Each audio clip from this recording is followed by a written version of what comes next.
Halo teman-teman, kembali berjumpa dengan saya Lina Afun dalam video saya yang ketujuh.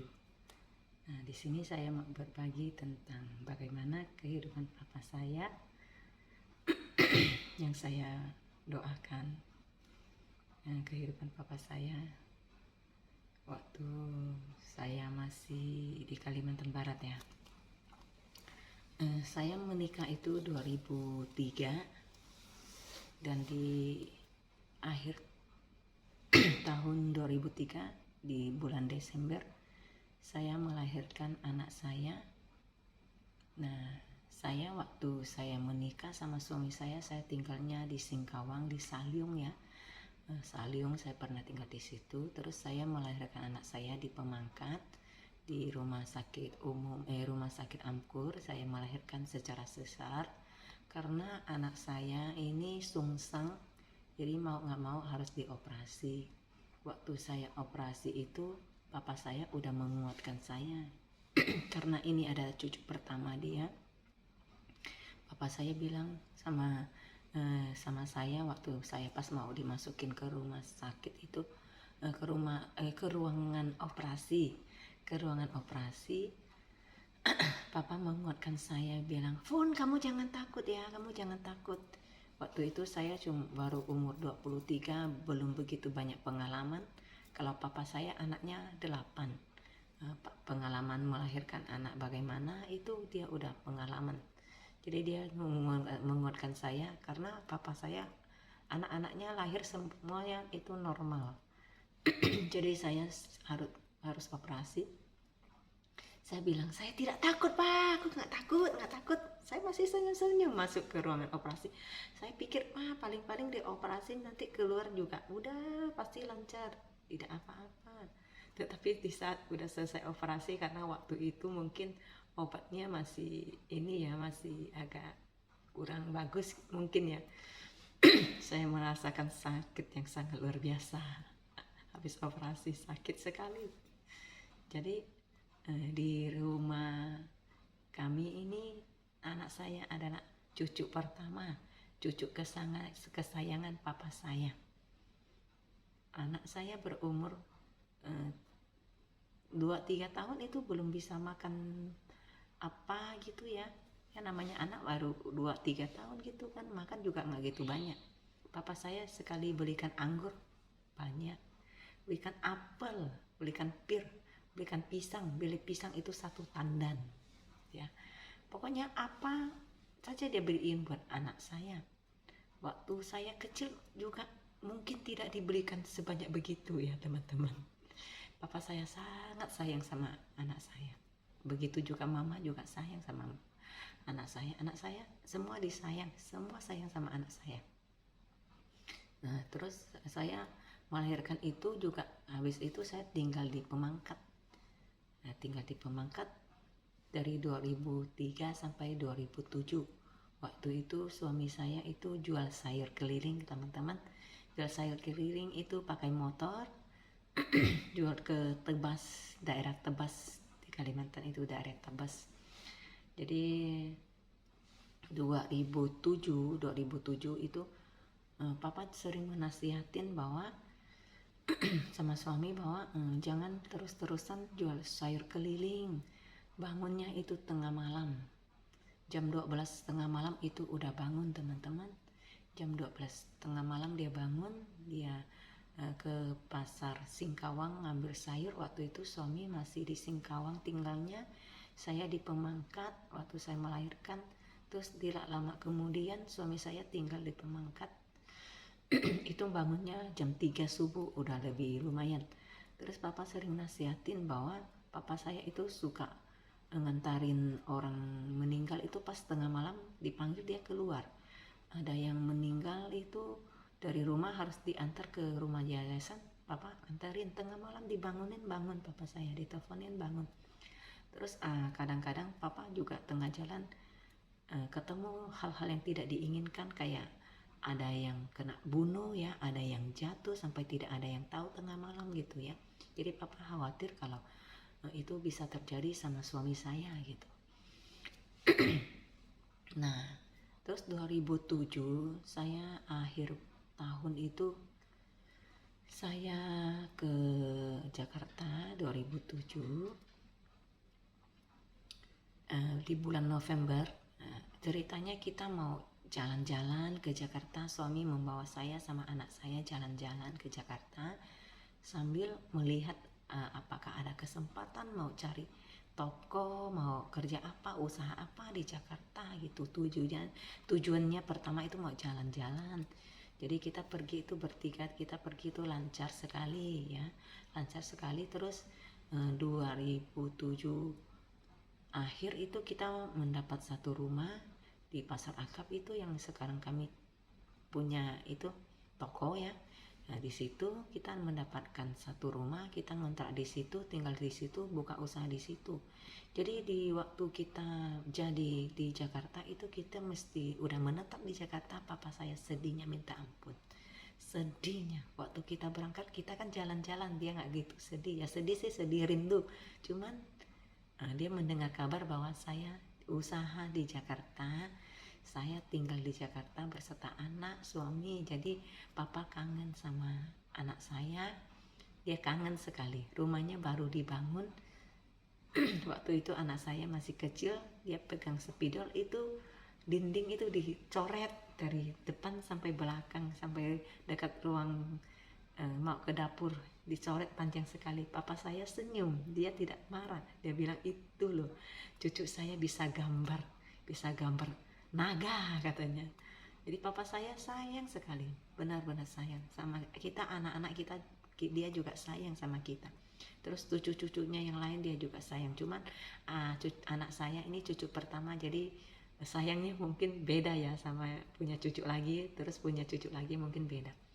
Terus 2008 kita nggak pulang, Imlek nggak pulang karena kita baru usaha di sana gitu ya, belum pulang.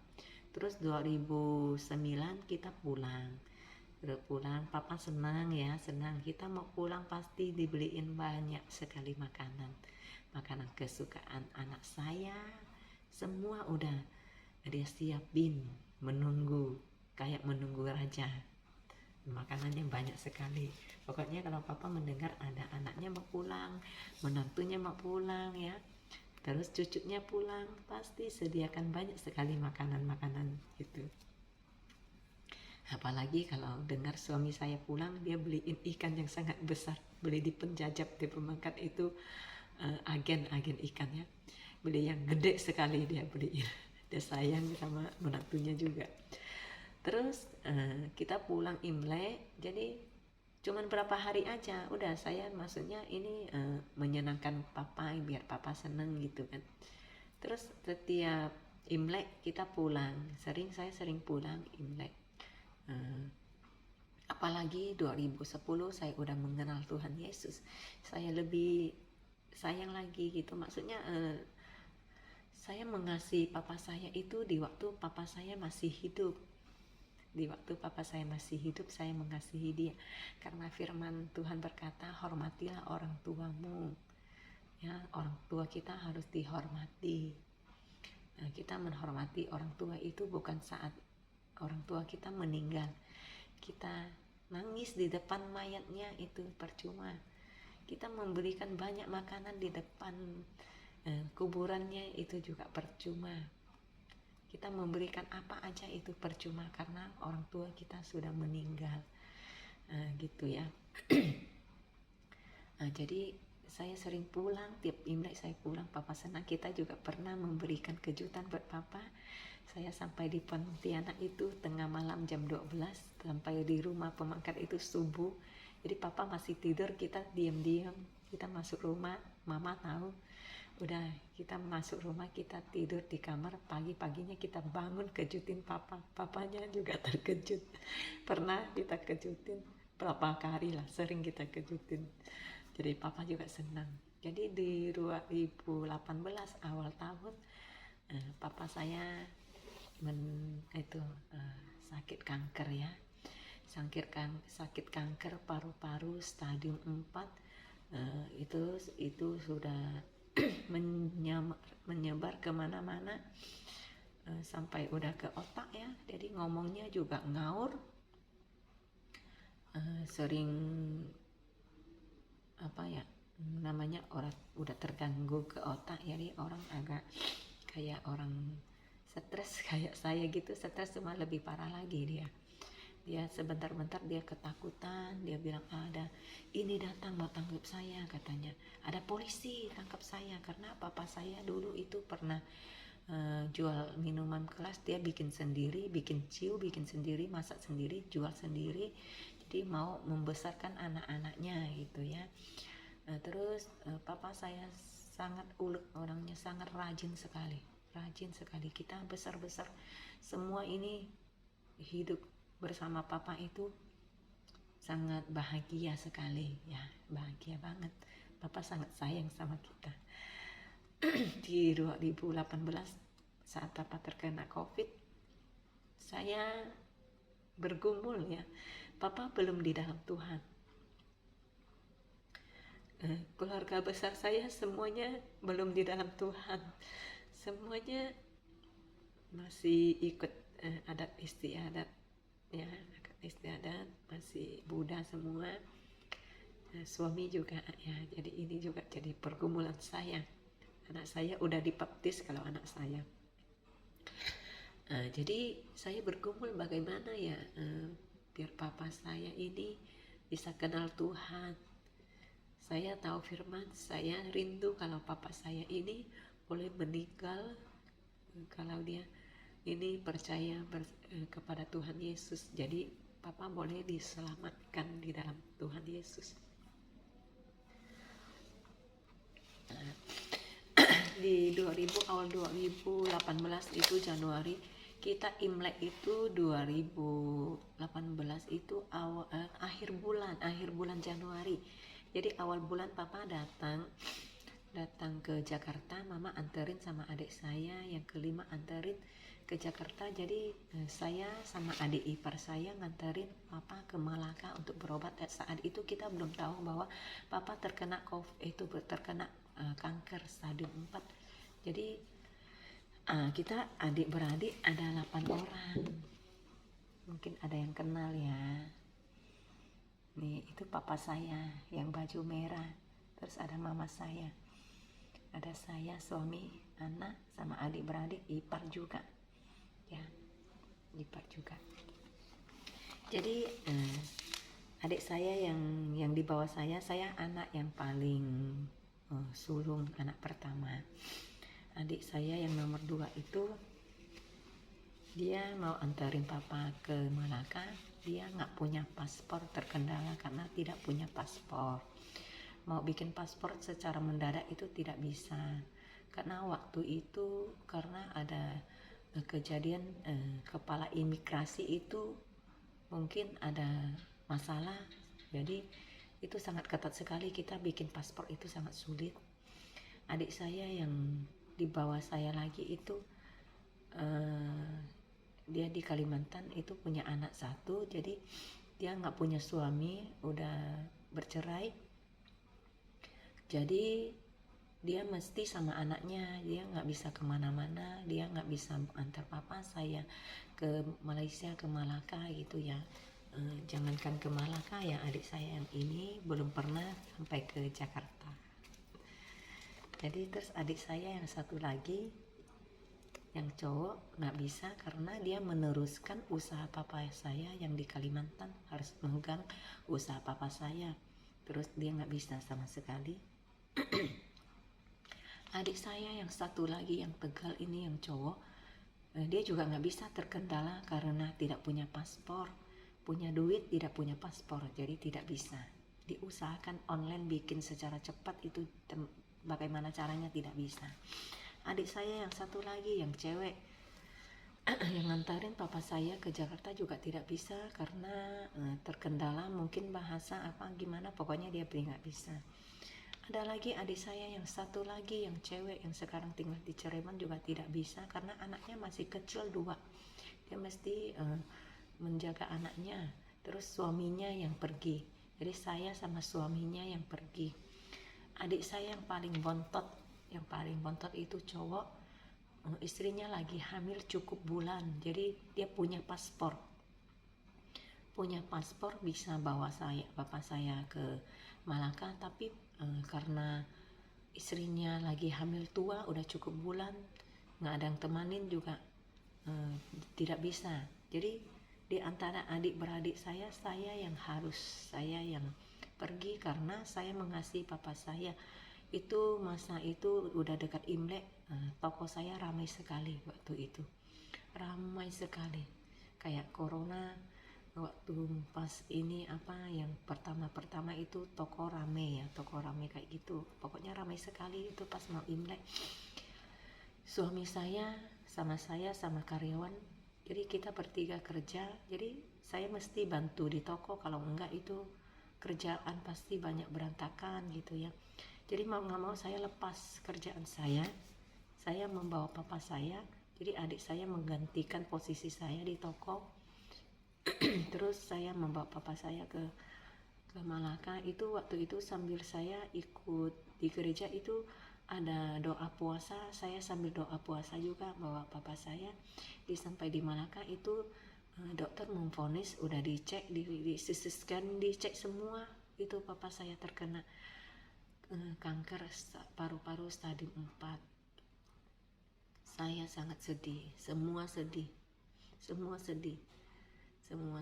Jadi kita inisiatif bawa pulang ke rumah sakit Darmais, tapi papa nggak mau, dia mau pulang, dia marah sekali. Sampai kita pulang itu baru turun pesawat dari Malaysia ke Indonesia itu, papa turunnya waktu masuk itu pakai kursi roda, turunnya dia pakai jalan kaki, dia buru-buru mau turun, dia kira itu Pontianak. Dia nanya saya, ini udah sampai mana? Saya bilang ini baru sampai Jakarta. Saya bilang, Pak itu lihat aja, itu sewaktu mau turun saya bilang itu ada pulau-pulau, itu ada Ancol tuh Pak, ada Ancol. Dia marah sekali, udah berhenti pesawatnya dia langsung turun, dia marah. Keluar dari imigrasi juga dia marah-marah, dia nggak mau antri. Terus dia mau pakai rokoknya itu ada minyak angin, dia gini-giniin, dia kira itu korek api, digini-giniin korek api, tapi nggak nyala. Terus dia bingung ke sana ke sini, marah dia. Antri di imigran dia juga marah. Sampai saya bilang maaf sama orang-orang yang antri di belakang, maaf, papa saya lagi sakit, maaf. Udah mereka mau kasih papa saya lewat, udah saya juga takut juga nanti apa ditangkap apa gimana itu di imigran loh. Udah keluar ceritanya udah papa keluar, dia nggak mau masuk rumah saya, dia mau pulang. Dia marah sampai dia berjalan ke sana ke sini. Kita anak-anak dibikin sampai kebingungan. Dia pokoknya dia mau pulang ke Pemangkat, mau pulang ke rumahnya. Dia marah, tidak mau rumah siapa aja dia kayak mau masuk. Jadi kita bilang, kita antarin papa pulang ya, suruh masuk ke mobil. Adik ipar saya yang antarin papa saya seakan-akan pulang ke Kalimantan. Jadi papa saya masuk ke mobil, diantarin ke Ancol, biar di Ancol itu bisa istirahat sebentar ya, bisa tidur. Itu seharian itu papa saya tidak tidur. Terus jam 3 subuh pakai beli tiket, itu tengah malam udah langsung beli tiket, langsung pulang sampai ke Pemangkat, dia langsung senang. Nah terus Imlek kita semua pulang, adik beradik semuanya pulang. Makanya ada foto ini kita waktu kita Imlek 2018, saya inisiatif ini biar papa bisa berfoto kumpul-kumpul gitu. Kita udah tahu jalannya akhirnya bagaimana nanti, pasti akhirnya papa akan meninggal. Jadi saya di sana, saya minta sama pendeta yang di Philadelphia, Pak Hosea namanya, saya minta tolong sama Bapak pendeta ini yang melayani papa saya. Dia melayani begitu, dia melayani saya, sangat berterima kasih kepada Bapak pendeta ini. Terus papa saya semakin hari itu semakin drop, terus udah duduk di kursi roda. Tidak lama dia udah di dalam kamar aja, karena dia tubuhnya sudah tidak berdaya, cuma bisa duduk sama tidur. Lama-lama papa saya dok. Terus sebelumnya itu papa saya sempat juga didoain sama Sephin. Sephin itu penerjemah di gereja Philadelphia, tapi saat itu dia ada di Jakarta. Di Jakarta saya juga waktu itu saya ada ikut retret doa di Bogor. Saya minta sama Tuhan, bagaimana caranya, saya rindu kalau Sephin ini boleh datang ke rumah untuk mendoakan papa saya. Jadi dia bisa doakan pakai bahasa Kek. Papa saya didoakan sama Sephin ini.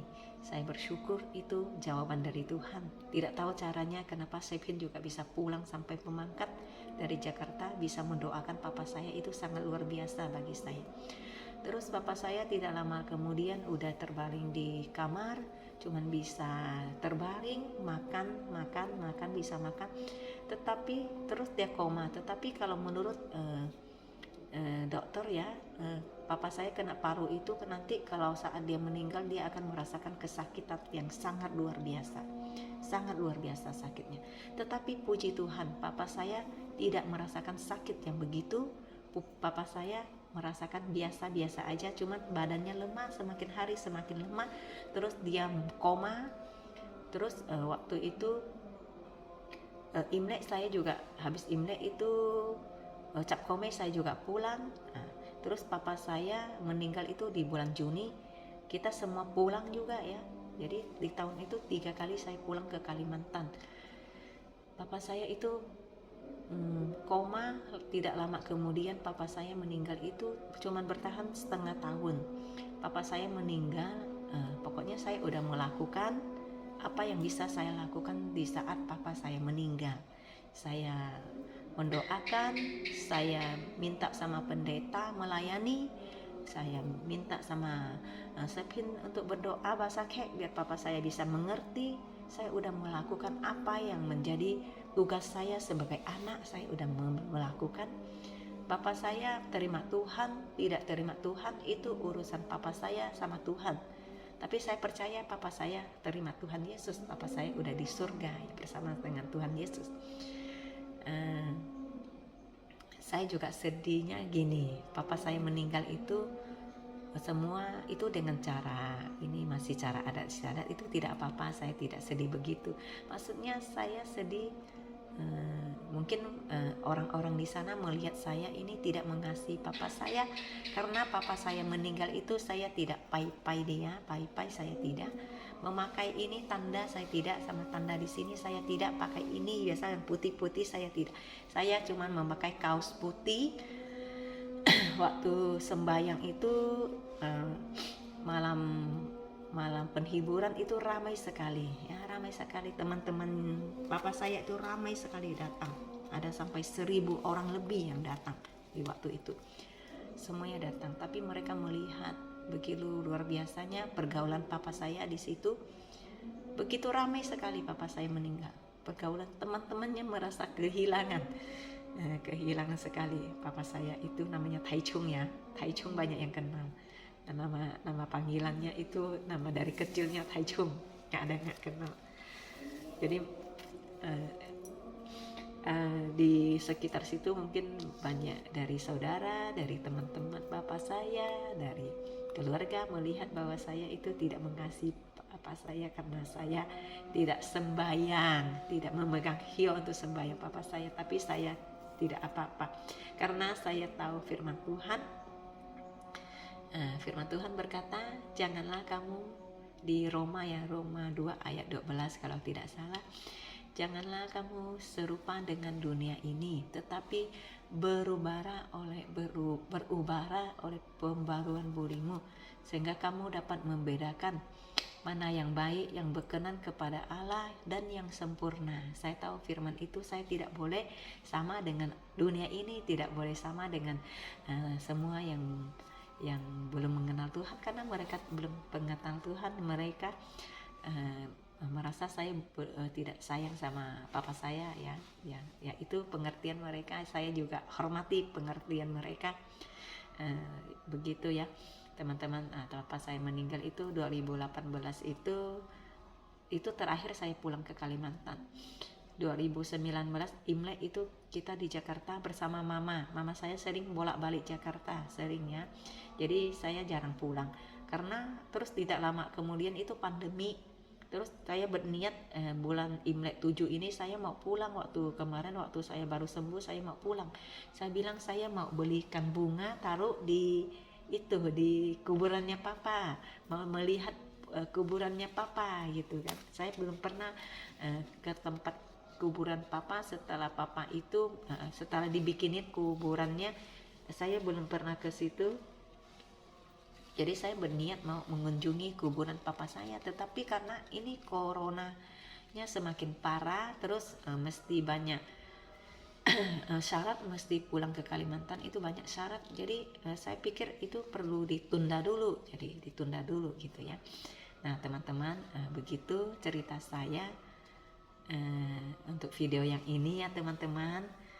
Saya bisa sharing karena ya karena Tuhan Yesus yang memimpin saya, karena ada Tuhan yang memimpin saya. Saya bukan siapa-siapa, saya hanya manusia biasa. Saya juga bisa berbicara begini juga karena Tuhan Yesus ya, Tuhan yang memberikan kekuatan kepada saya, keberanian kepada saya untuk boleh berkata-kata di depan kamera, itu karena Tuhan ya teman-teman. Terima kasih udah menonton di video ini. Jangan lupa di like ya, di komen atau di share dan subscribe ya, bagikan ke teman-teman yang lain biar teman-teman yang lain boleh diberkati dengan video yang saya bikin ini ya. Sampai kita ketemu di video berikutnya. Terima kasih udah menonton. Tuhan Yesus memberkati. Bye bye.